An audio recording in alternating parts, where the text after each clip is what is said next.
Good morning friend, this is Ajit here from team the red fight. और जैसे कि अपना फ्लूइड मैकेनिक्स चल रहा है और फ्लूइड मैकेनिक्स में हम कुछ बेसिक प्रॉब्लम्स को भी देख चुके हैं, प्रेशर्स के बारे में भी देख चुके हैं, कुछ बेसिक डेफिनेशंस को भी देख चुके हैं। और आज हम लोग देखेंगे जो सबसे फेमस अपना प्रिंसिपल है जिसके बारे में हम लोग सुनते हैं, आर्किमिडीज प्रिंसिपल। ठीक है, तो आर्किमिडीज के प्रिंसिपल को देखेंगे कि क्या है, क्या कहता है इसका प्रिंसिपल, क्या कहता है इसका कॉन्सेप्ट, कैसे ये फ्लूइड्स से रिलेट करता है, फ्लूइड्स के बारे में क्या बताता है, उससे समझते हैं। पहले स्टेटमेंट को जानने से पहले हम आर्किमिडीज के बारे में ये समझ ले कि इसके कहना क्या है। अगर आप एक्सपीरियंस करते होंगे कि सपोज अगर हम कहें कि हमारे पास कोई कंटेनर है और उस कंटेनर में सपोज हमारे पास एक फ्लूइड है,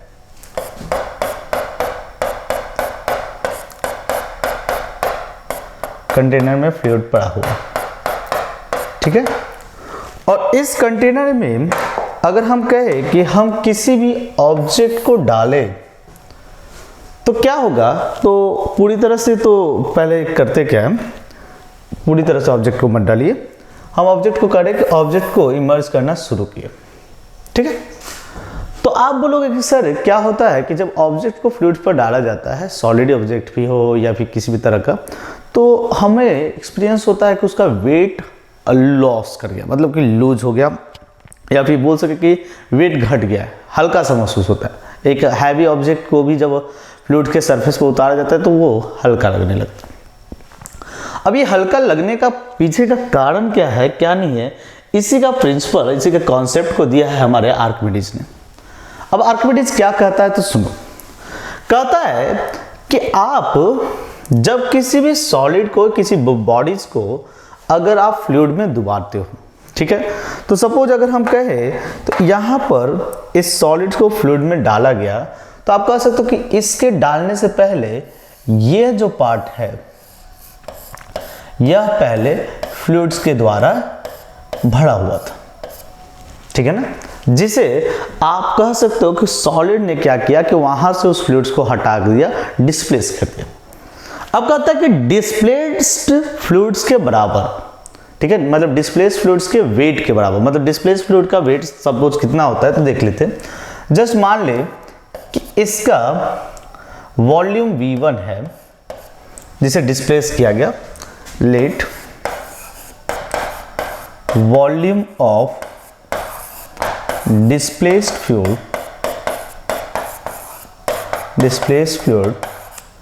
इज V1, ठीक है। तो आप कह सकते हो वेट ऑफ डिस्प्लेस्ड फ्लूइड क्या होगा, वेट ऑफ सॉलिड नहीं मैं बोल रहा हूं, वेट ऑफ डिस्प्लेस्ड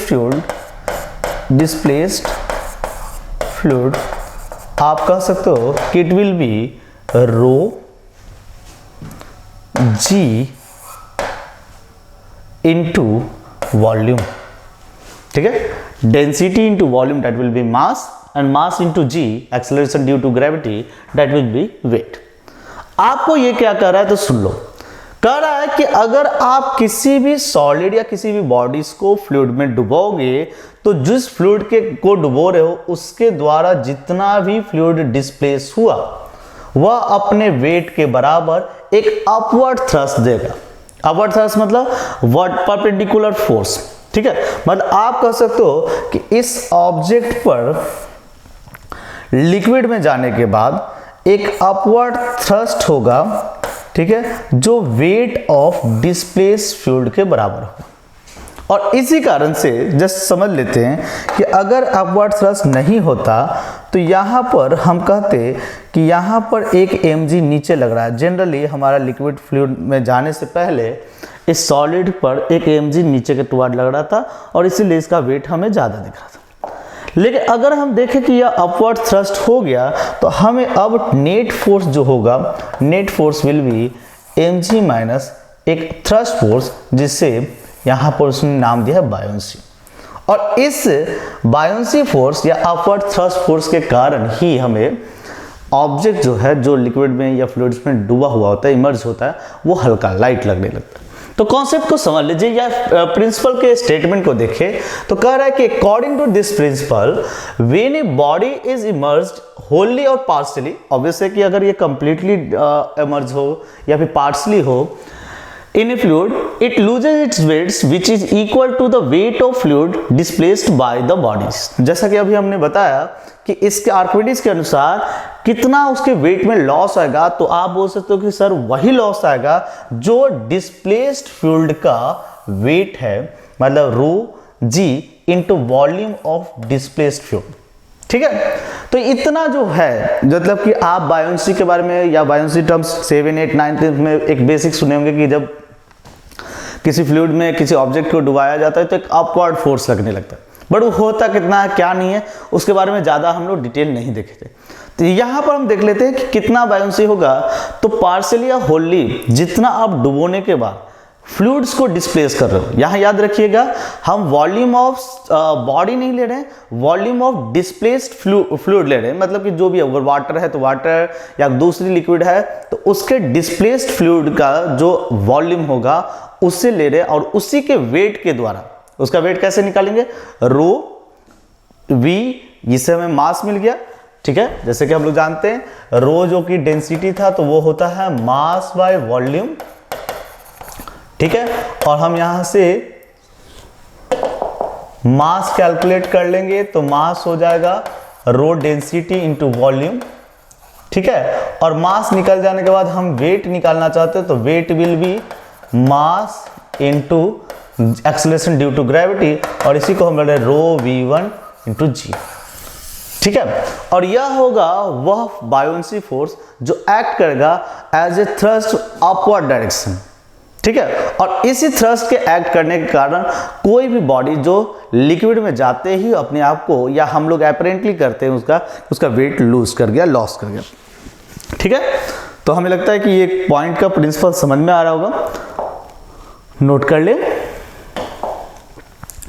अगर हम आगे देखें तो आगे है relationship between density of solid and liquid.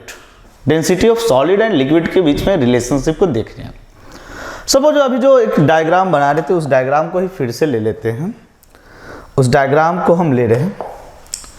मान लिया जाए कि एक ऑब्जेक्ट है, ठीक है, जो इस तरह से इमर्ज है। हमने पार्शियली कंडीशन लिया ताकि हमें समझाने में दिक्कत ना हो। ये पार्शियली इमर्ज ऑब्जेक्ट के द्वारा जो फ्लूइड का जो वॉल्यूम है जो डिस्प्लेस हो रहा है वो डिस्प्लेस हो रहा है यह पार्ट, और इस पार्ट का हम मान लेते हैं कि यह वॉल्यूम्स है v1 and total volume of fluids भी मान ले। तो समझ लीजिए कि हम मान रहे लेट वॉल्यूम ऑफ जो सॉलिड है जो हमारा इमर्ज हो रहा है v1। ठीक है, सॉरी फिर ये ना समस्या हो जाएगा v and volume of displaced fluid यह हो गया v1। ठीक है, ऑब्वियस है कि डेंसिटी भी डिफरेंट होगी, तो density of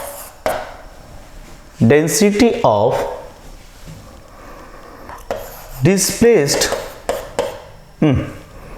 density of solid हम मान लेते हैं रोएस, डेंसिटी ऑफ लिक्विड हम मान लेते हैं रो एल। अब लोग कि इसका क्या यूज है क्या नहीं है, तो आप कहोगे कि अगर यह बॉडीज फ्लोट कर रहा है, फिलहाल के लिए मान लेते हैं कि यह बॉडीज फ्लोट कर रहा है। फ्लोट करना मतलब कि यह लिक्विड में कुछ पार्शियली हल्का अंदर गया है और ये बॉडीज अपना ऊपर में। अगर ये ऊपर में है इसका मतलब आप यही कह सकते हो कि इसके किसी भी कंडीशन पर जो mg होगा वो बैलेंस हो रहा होगा इस बायोन्सी के द्वारा। अरे भाई ये अगर कहीं पर भी जाकर के रुका तो उस केस में इसे बायोन्सी को, क्योंकि mg minus buoyancy net force 0 होगा तभी ये इक्विलिब्रियम को अचीव कर सकता है। और ये इक्विलिब्रियम तब होगा जब mg minus buoyancy mg equal to buoyancy हो जाए। और यह तब होगा जब आप जानते हो कि mg मतलब कि इस जो सॉलिड सब्सटेंस है उसका वेट, mg मतलब क्या हुआ, वेट ऑफ ऑफ सॉलिड, और आप कह रहे हो कि इसको इक्वल होना पड़ेगा बी बायोंसी। तो बायोंसी क्या होता है दोस्त, जस्ट अभी एक पल पहले बोले कि बायोंसी होता है वेट ऑफ डिस्प्लेस्ड फ्लूइड, मतलब कि वेट ऑफ डिस्प्लेस्ड लिक्विड या वाटर या फ्लूइड के बारे में बढ़ रहे हैं। तो ये बी जो है वो है वेट ऑफ डिस्प्लेस्ड लिक्विड। ठीक है, अगर इन दोनों के बारे में देखें कि दोनों में सिमिलरिटीज क्या होगा, तो वेट ऑफ सॉलिड आप कह सकते हो कि it will be density of solid, volume of solid into g. ठीक है, और ये होगा weight of displaced liquid, density of liquid into volume of liquid into g. इन दोनों को फिलहाल आप कह रहे हो कि ये कंडीशन के अनुसार दोनों बराबर होना चाहिए, तो किसी भी पल अगर ऐसा हो तो ये बराबर होंगे। इस केस में अगर कहो तो जी को कैंसिल कर देते हैं, देखते हैं यहां से क्या कुछ मिलता है हमें। तो हमें मिल रहा है कि density of solid by density of liquid is equal to V1 by V। इसे स्टेटमेंट में लिख देते हैं ताकि हमें समझाने में और आपको समझने में आसानी हो कि हमें क्या मिल रहा है। Density of liquid, sorry density of solid V solid divided by density of liquid is equal to volume of displaced fluid divided by, क्योंकि V1 हमने वॉल्यूम ऑफ डिस्प्लेस्ड फ्लूइड माना है, divided by volume of solid.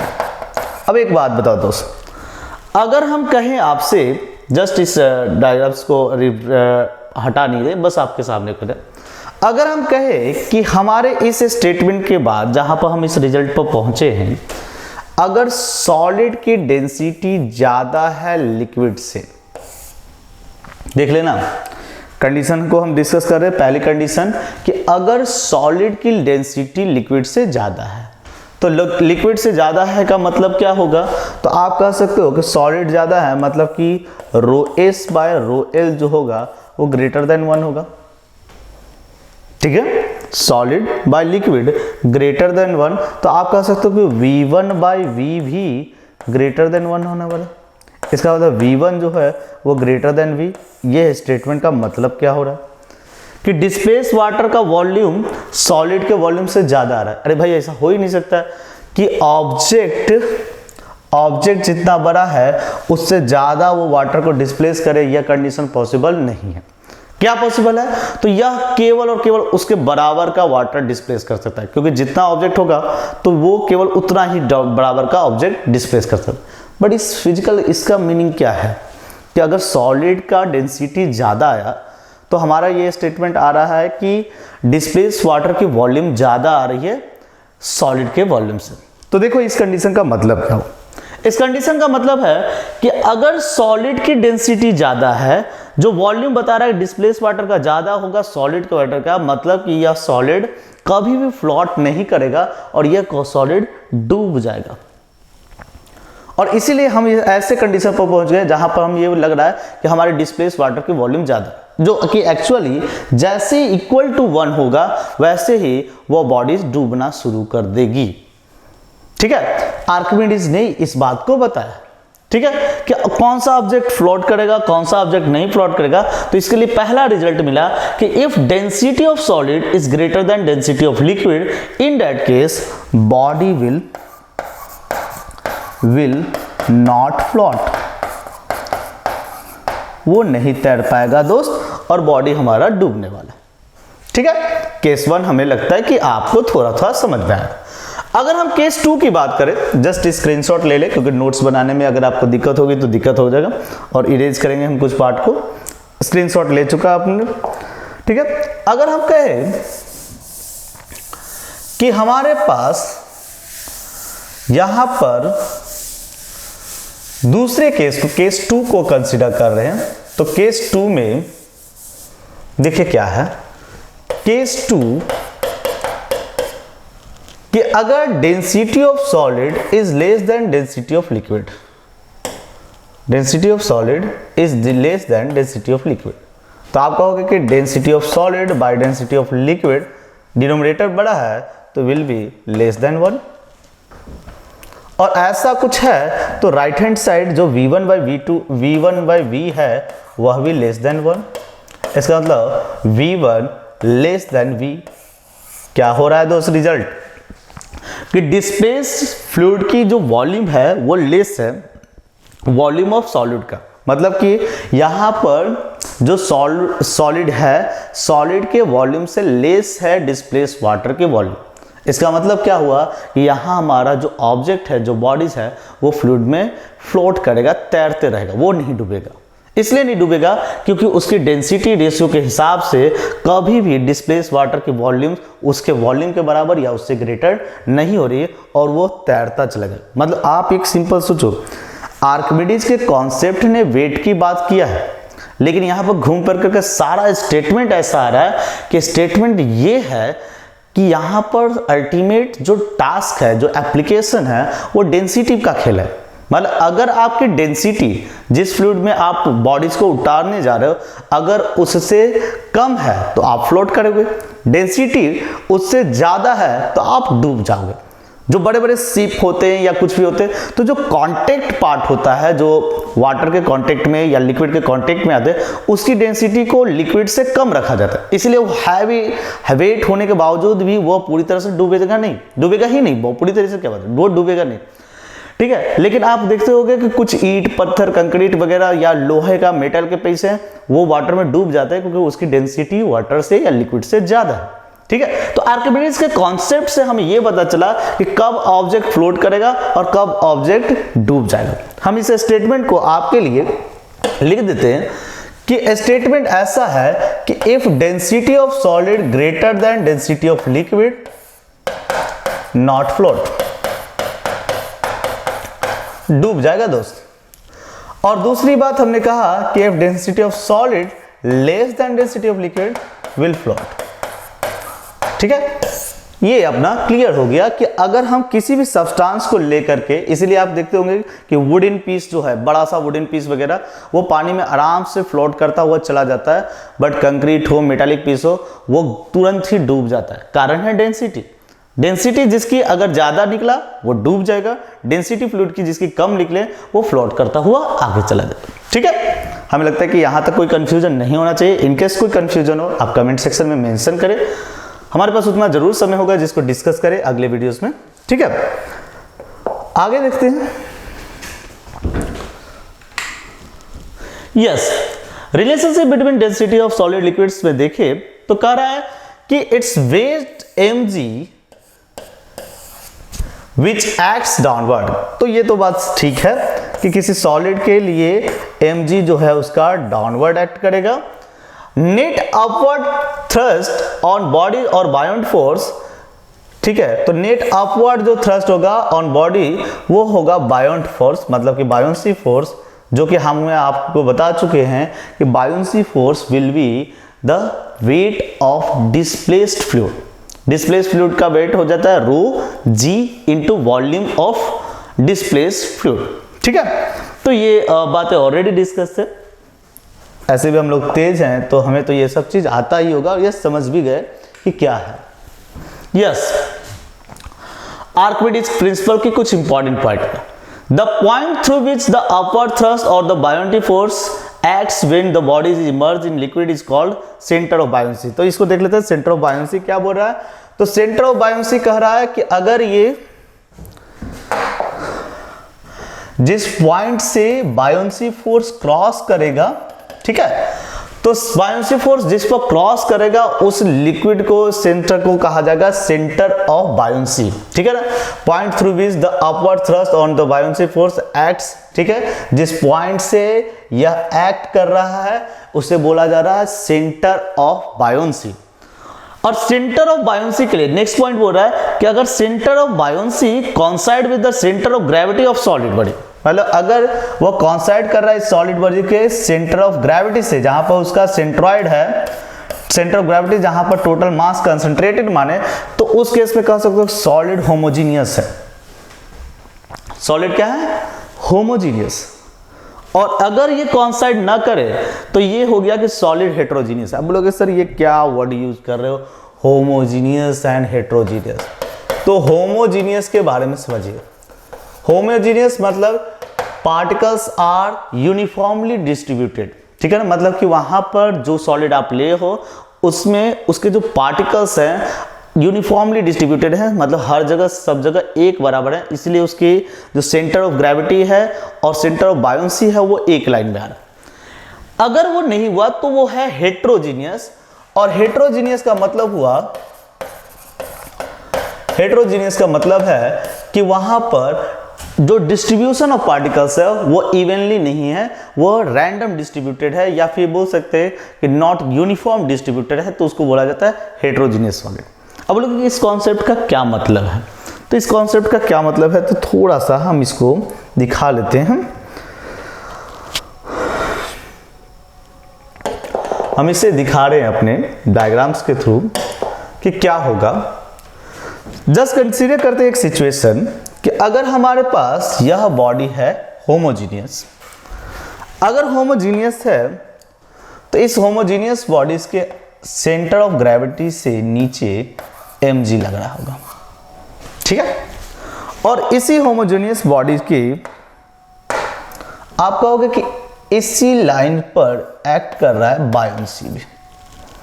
शायद आप torque के बारे में जानते होंगे, अगर नहीं जानते तो जस्ट हम आपको बता देते हैं।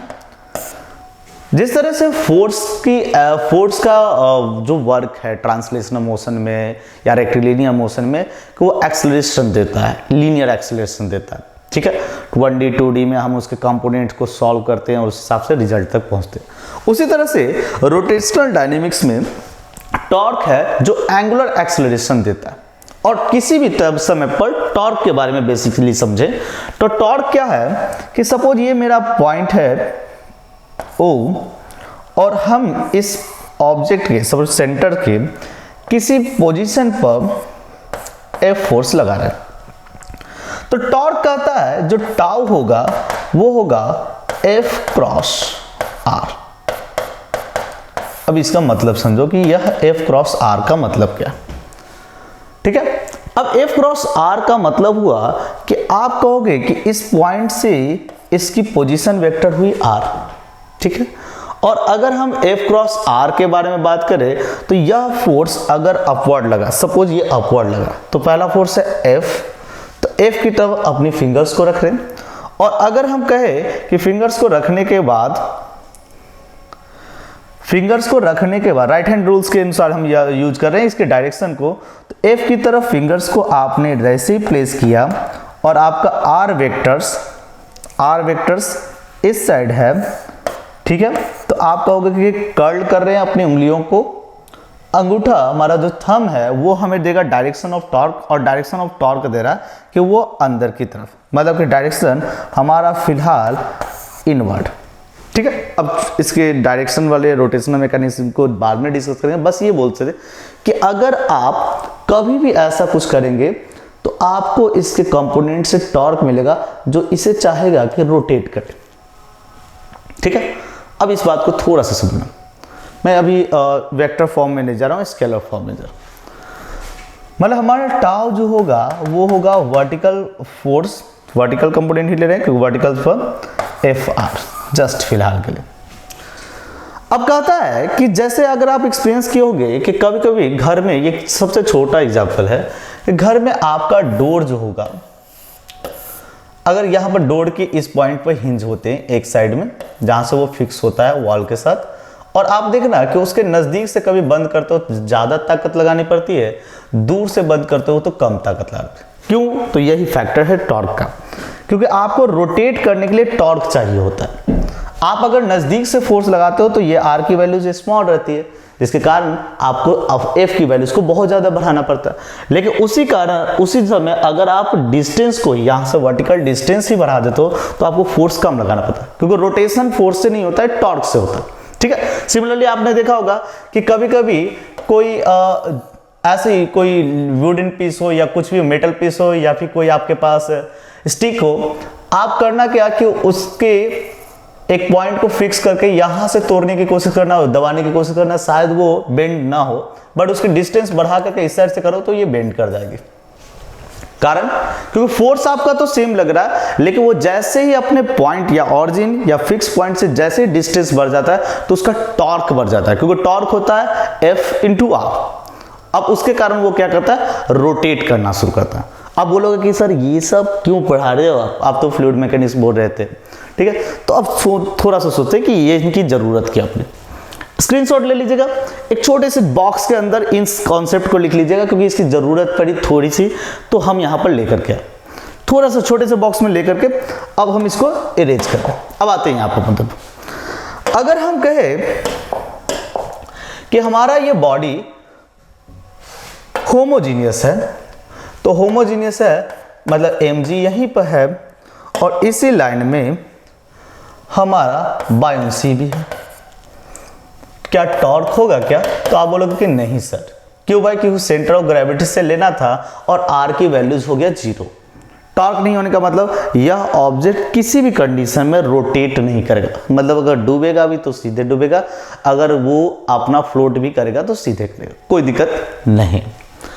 अब हम देख रहे हैं कि अगर हमारा बॉडी हेट्रोजीनियस हो जाए, ठीक है, तो हेट्रोजीनियस के केस में आप कहोगे कि कहीं किसी और पॉइंट पर इसकी सेंटर ऑफ ग्रेविटी है, mg लग रहा है, और कहीं और पॉइंट पर बायोंसी काम कर रहा है। भाई इस बार बायोंसी और सेंटर ऑफ ग्रेविटी के बीच में एक सेपरेशन बन गया, और सेपरेशन बनने का मतलब है कि यहां पर टाउ को 0 नहीं बोल सकते, it will B non zero. Non zero मतलब कि यह क्या करेगा, बेंड करने की कोशिश करेगा। बेंड करने का मतलब है कि हमारा जो सॉलिड है वह रोटेट करेगा। जो कभी कभी आप ऑब्जेक्ट को देखते होंगे कि फ्लूइड्स में वो डाला जाता है तो अपने से घूमने लगता है। अगर वो घूमने लग गया या रोटेट करने लग गया या इस तरह याविंग कर रहा है, घूमने की कोशिश कर रहा है, तो इसका मतलब कि वह जो ऑब्जेक्ट है वो हमारा होमोजीनियस नहीं, हेट्रोजीनियस टाइप का, ठीक है। तो बेसिक कॉन्सेप्ट हमारे ये रहे जो आर्किमिडीज प्रिंसिपल पर। ऑलरेडी वीडियोस की लेंथ एक्सपेक्टेड लेंथ से थोड़ी सी ज़्यादा हो गई, इसलिए मैं इसको बहुत ज़्यादा और नहीं लूँगा। कॉन्सेप्चुअल बातें थी, इसलिए इसको आराम से लिखिएगा। इनकेस कोई भी डाउट है आप कमेंट सेक्शन में ज़रूर मेंशन करें, क्योंकि उसको डिस्कस करेंगे, ठीक है। और अगर कोई भी वीडियो में डाउट रहे तो थोड़ा सा कष्ट कीजिएगा, वीडियोस को एक बार फिर से देखने की कोशिश कीजिएगा। हो सकता है कि आपके सवाल के जवाब आपको सेकेंड टाइम में मिल जाए, ठीक है। आज के लिए इतना ही, धन्यवाद, हैव अ नाइस डे।